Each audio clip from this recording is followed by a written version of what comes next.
I am at the live desk right now where all afternoon we have been tracking a plane crash involving a local pilot. It was just before 1 o'clock when we learned a plane that took off from Grand Rapids crashed near Muncie, Indiana, after the pilot lost consciousness. 2 F-16s were flying near the plane after it started to fly erratically. The pilot was David Ide, who lived in Ada and whose plane is registered to a business in the Lansing area.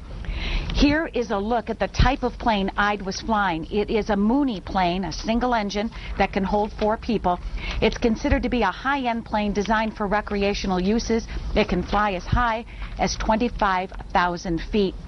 We have team coverage tonight here in West Michigan, also at our sister station in Indianapolis, near where this happened. We're going to begin right now with our assignment editor, Steve Kelso, who has been using a very interesting software here on the computer to track the path of this plane. Steve? Yeah, we can tell now with this software maybe where he got in trouble, maybe where the flight began erratically. Let me take a look through this. This is a piece of software called FlightWise, and you can see right here we take off from Grand Rapids Airport at about 9:45 this morning. The scheduled flight, the flight path that he had to file had him going to Charlevoix. When he got to Charlevoix, he was going to turn around and come back to Grand Rapids. You can see right here a sudden dip in altitude. He turns the plane around and he begins to fly back towards Grand Rapids. On his flight back to Grand Rapids, there doesn't seem to be any incident at all, but you see here is Grand Rapids. He flies completely beyond Grand Rapids and continues to fly. Flying, flying, flying. Now you can see here, this takes place at about 11:22 p.m. We can see a sudden dip in altitude. At one point, losing as much as 100 feet a second here and regaining it very quickly.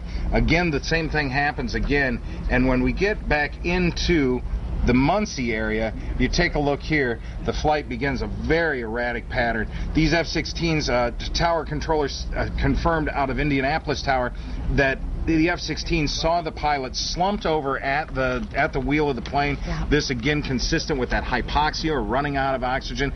This is a pressurized cabin. It is a very high-end plane, like you said. If that pressure were to give way and there was not supplemental oxygen on board, this is all consistent with how this plane could have gone down. And you see here in rural Indiana where the plane went down. All right, assignment editor Steve Kelso, thank you so much for that perspective. It adds a lot to our understanding of what happened. We want to go to Indiana now. Jay Hermasinski is covering the scene for us from there. Jay?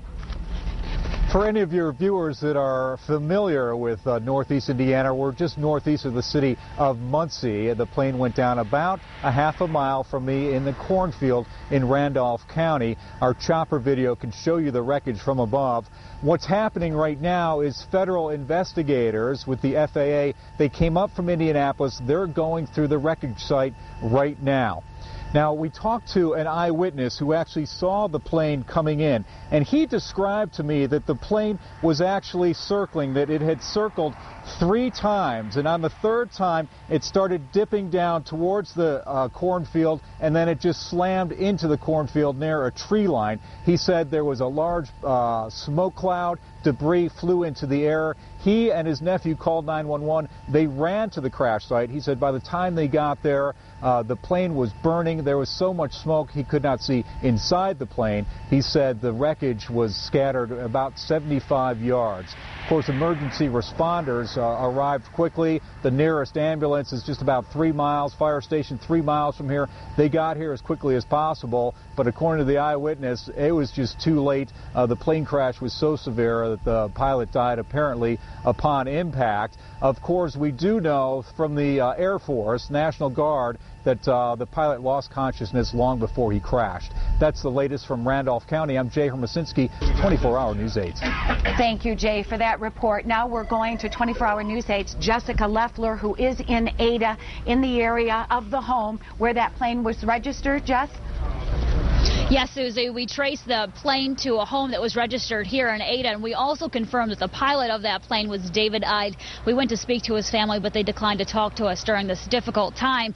David Ide works for Ide Development. It's a massive real estate and construction company based in Lansing. We have calls into that company, but those calls have yet to be returned. We also spoke with Northern Air at Ford Airport. They would tell us that Ide kept his plane at a hangar there, and he fueled up this morning. We're going to continue to be all over this story throughout the tonight, but for now we're live in Ada. I'm Jessica Leffler, 24-Hour News 8. Back to you.